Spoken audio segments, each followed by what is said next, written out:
Hello friends, we've got a STEM experiment for you today, STEM project, whatever you want to call it, and we're going to be making ice cream in a baggie, and it will pair wonderfully with our lava cake in our other video. If you haven't checked it out, please do on our YouTube channel. The link will be in the captions provided, so check it out. They'll go together great. We're going to start with a gallon Ziploc baggie with 4 cups of ice. That we're just going to set aside there. I've already measured it out. And then I have 1 cup of milk. I'm using whole milk. You could also use half and half if you really want a nice rich ice cream. Maybe you want to go with some heavy cream. You could do whatever works for you. And we're making very simply just plain vanilla today with 2 tablespoons of sugar and 1 teaspoon and 2 teaspoons of vanilla. I like a good nice vanilla ice cream.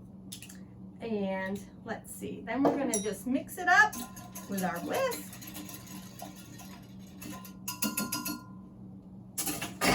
And pour that into a 1 quart baggie. So you've got a 1 quart baggie and a 1 gallon baggie.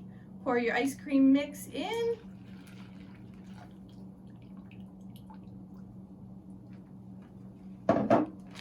And seal. Make sure it is good and sealed, or your ice cream is not going to taste very good. So that does seem to be sealed. No leaks. Okay, and now we want a 1/4 cup of rock salt to go into our baggie with the ice cubes.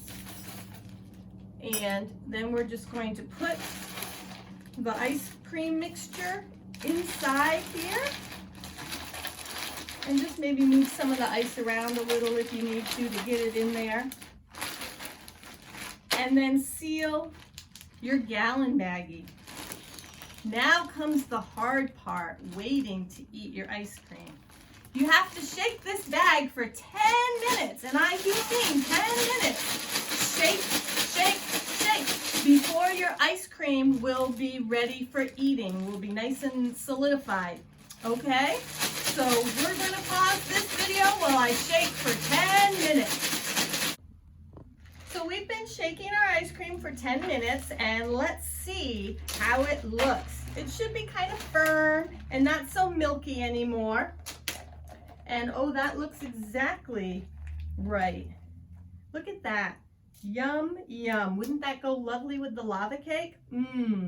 So we did use rock salt with our ice, 4 cups of ice and a 1/4 cup of rock salt. But you could use table salt at home if you don't have any rock salt. The salt is definitely necessary because it changes the temperature that the ice melts at. The ice will melt at a lower temperature than normal, and it will help the freezing process of your ice cream. If you're not quite ready to eat this, put it in the fridge for a little bit, but not too long. It doesn't have emulsifiers or anything in here, so it will just harden into a big block like an ice cube. So enjoy your ice cream.